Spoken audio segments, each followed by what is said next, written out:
Kingsway West neighborhood.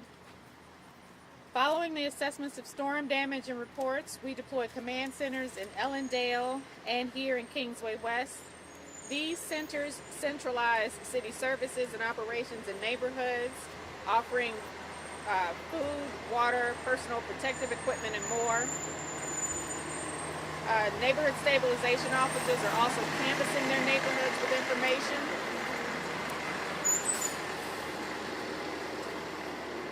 And these command centers will be open from 7 a.m. to 7 p.m. 7 days a week. I surveyed the damage in both affected neighborhoods, and I want to thank St. Clair County Executive Mark Kern for their generous loan of one of their mobile command centers, which is stationed here at Lexington School. To continue our efforts to connect residents to critical resources, we're partnering with the Urban League to open an emergency resource location. And you can check for consistent updates on our website at stlouis-mo.gov/flood. As you're cleaning up, please leave large objects you're throwing out at the curb. The Department of Health has prepared care kits for distribution to affected communities. And the Department of Health is also encouraging residents to clean up safely to protect your families. Keep children and pets out of standing water until the cleanup is complete. Wear rubber boots, rubber gloves, goggles, etc. And thoroughly clean hard surfaces with hot water and laundry or dish detergent. We're working on donations of those items as well. As you clean out your home, leave large objects that you're throwing out at the curb. And we're seeing a need for dehumidifiers, air conditioning units, and we're working on those needs ahead of another heat wave. Twice in the same week, we've experienced record rainfall and once in 1,000 year floods. This comes days after high temperatures or record high temperatures, and anyone who tells you that climate change is not a threat is lying to you. Our region is in crisis, and I declared a state of emergency to help get federal resources. We are in consistent and constant contact with our state and federal partners, and our thoughts also go to the state of Kentucky. With 15 dead so far, it's clear that severe weather and climate change aren't just a threat to our region, but our entire country. But right now, our focus is providing relief and support for our residents. The essentials, food, water, shelter, and the like. And we're accessing or assessing the data, and we'll be examining solutions to protect our city in the future. And at this point, I want to turn it over to Congresswoman Cori Bush. Good afternoon. We are another day showing up street by street, visiting with community members, some who have lost everything, some who have lost a lot, some who lost items in their homes but also lost vehicles. We're talking with community members who've expressed being afraid of what happens when the next bout of rain comes. We are making sure that each and every person that we talk to, that we're getting the information, and we're helping to take care of one person at a time, one family at a time. Our office is taking calls daily. We're taking calls throughout the day, even taking calls after hours, making sure people are connected to resources. 211 is the place to call. We need to make sure we know what the damage is. The state has to know what the damage is, what people have experienced, whether it's your car, whether it's your basement, you're having structural damage, if it's your roof, whatever the needs are, we need to know what it is so that the proper damage assessment can happen. We have urged the state to request a federal disaster emergency from the White House. Again, we have been in contact with the White House multiple times, several times a day, and they are ready. President Biden is ready to declare a national emergency for declare the emergency, the disaster emergency for St. Louis as soon as they receive that. So we're working diligently with local and state partners, local and state elected officials to be able to get this done. We want to make sure that people know, if it's your car, call 211. If it is your home, call 211. If you need clothing, the Salvation Army is available. If you need to file a no-fault claim, call 211 for MSD, for Metropolitan Sewer District. If you need storage space, you can look on the website or call U-Haul. They have 8 locations ready to serve. They're giving free 30 days worth of storage for those who need it. If you have any questions, please feel free to call our office. Your congressional office is here to serve you. We're working with every single person you see up here, as well as those that are in DC. So the phone number is 314-955-9980. Thank you. Dr. Mahdi. Good afternoon, and thank you all for being here. We appreciate your partnership during these public health emergencies, and we are so grateful for your assistance in helping us reach the community with crucial public health information. Let me start by saying that my heart goes out to everybody impacted by the floods. It's been devastating for some of our residents. This afternoon, the main message that the Department of Health wants those individuals to know is you are not alone. You are not alone. We are working to compile a network of organizations and resources to assist individuals. As we work on building that network, it's important for us to include within our flood response efforts to listen to those who are impacted by flooding. We have to hear them. To that end, we have Department of Health staff who have joined the city's door-to-door canvassing efforts to discover what residents see as their immediate needs. At this point, we know there is a need for non-perishable food items, clothing, cleaning supplies, and behavioral health counseling. Trauma during these times is real. It must be acknowledged. It must be given space. We will get you the help that you need.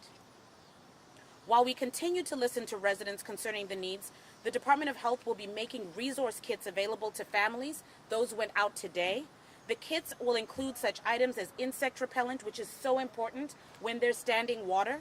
They include rubber gloves that are so important as you're trying to clean around you. This water is now dirty, it is contaminated. There's a lot of other threats that you cannot see, so you must wear these gloves. We've also included masks. The kits will be available at the mobile command centers for the flood victims. Finally, I'd like to let residents know that, as always, our federally qualified health centers have stepped up, and they will be providing free health care to those in need. We will be releasing the information for that shortly. We know that there are concerns about tetanus vaccination specifically. Hear me when I say this. Mass vaccinations are not recommended. However, if you have an open wound, if you have cut yourself on rusty nails, on any sort of hard surface, and you have not been tended to, please let one of our volunteers know. We will get you to a federally qualified health center, and we will assess your need for a tetanus vaccination or any other vaccination at that time. We know that cleaning up after a flood may expose individuals to hazards such as broken glass, exposed nails, and other threats. These surfaces, again, may be dirty from exposure to flood waters, so please do let us know. About a week to 10 days out, is when we call the recovery phase of these types of disasters. At that time, the Department of Health will be making assessments in areas that have been impacted to make sure that any public health threats from vectors that are unseen most of the time are addressed. We are here for you. Stay safe.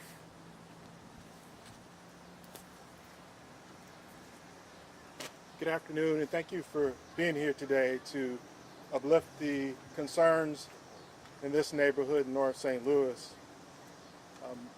We have gone through some historic flooding. Of course, at the onset of the flash flooding, we were in a life safety mode.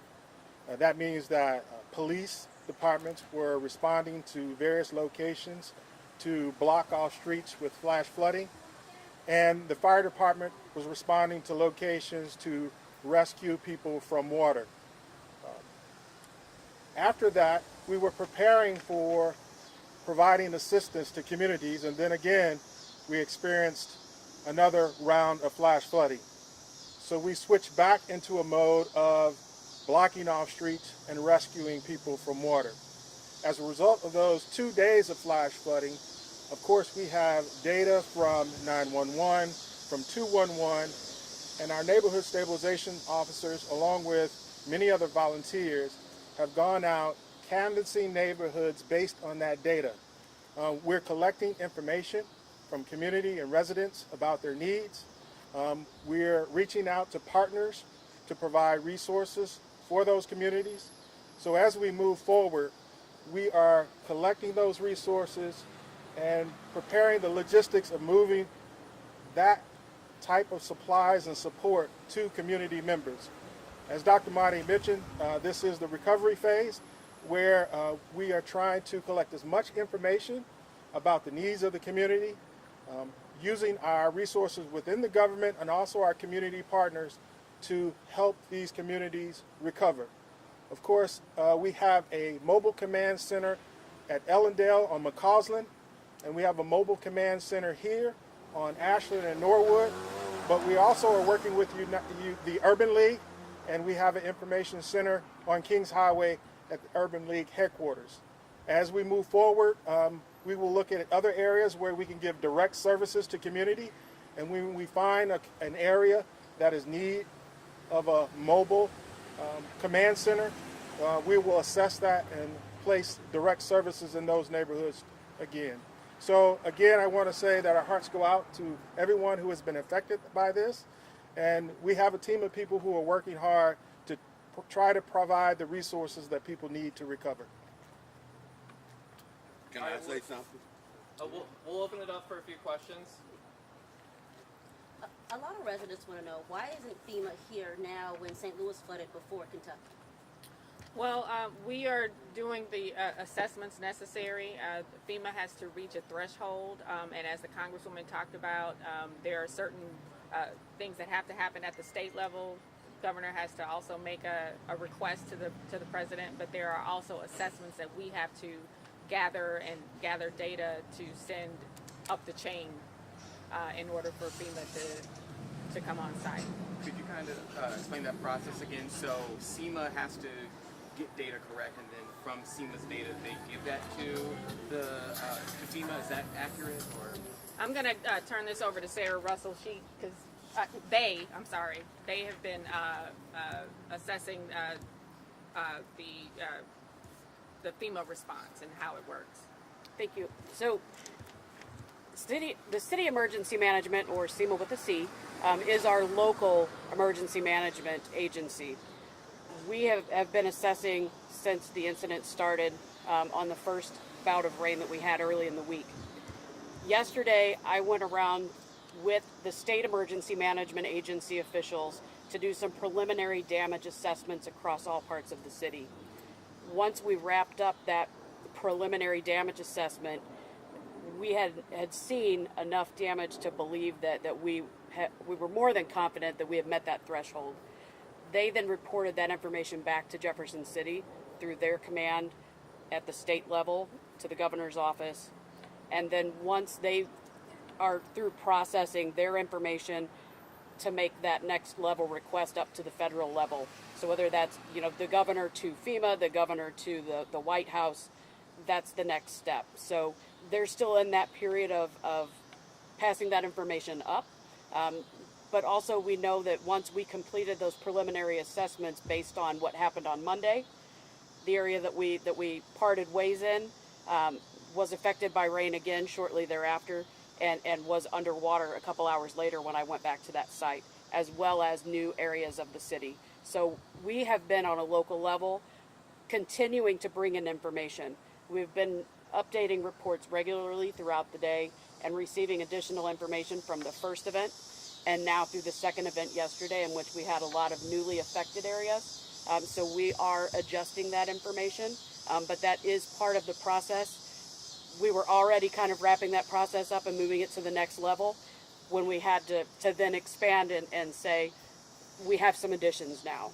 So that's part of the process. I have a question for Congresswoman Cori Bush. I saw you at the Hazelwood apartment complex today. More than 100 tenants are being evicted because of the flooding. They do not have cars. They do not have the money to get to the resources. What can you tell them today? A lot of them are homeless. So we've been at that site today, and we have been connecting people with to the website where they can apply for housing. What we've been doing is our office has been reaching out to landlords all across St. Louis, asking them if they have space, because through a federal program where I think the state put in like $500,000 to make sure that there is first, last, and security deposit for those who need a place to move to. And so what we're trying to connect those folks, once they put in that application, we're doing our best to connect them with a landlord that has space readily available so that they can move in, so that people don't have to go to the hotels. They can go directly into an apartment. And so I can give that website information. It is, but I think that it's St. Louis. I think it's stlouis.co.pha.com. I believe it is. I have to get I can get that information. But anyone that needs shelter, needs housing, can apply. We want as many people to get into a home as quickly as possible. Do you believe the money from the infrastructure bill should be used to fix drains here in the city? Absolutely. We have. I've been in different parts of the city and I've seen the photos where the manholes popped and water was shooting through the manholes. We have to fix that, and it won't stop until that's fixed. And where do we get the money from? If the money is there in the infrastructure, we need to pull the money from there, because it's going to continue to rain, and we have to pull from every resource that we have. And so because we have the mayor who is on board, and the mayor's team who's on board, who's on the ground, seeing what's happening, we know that they're going to pull whatever money they can, and then we're going to continue to work for federal dollars. Have anybody been able to get in contact with MSD? Because they haven't came down here to assess the damage or talk to anyone. We were just at the Incident Command Center with MSD. We are working with them to make sure that they come out in the community to assess the damage themselves. I mean, we can do only so much, but MSD has been at the table and in our discussions. All right, we got time for one more. Okay. Mayor Jones, what are you going to do to make sure that these resources are going to be equitably distributed to North City when it does come? How long will it take? Excuse me. So I'm here now, and I was here yesterday. I'm born, raised, and still live in North City. So, but we're going to make sure that the areas affected get the resources that they need. We are mapping the data on a daily basis, as our public safety director talked about.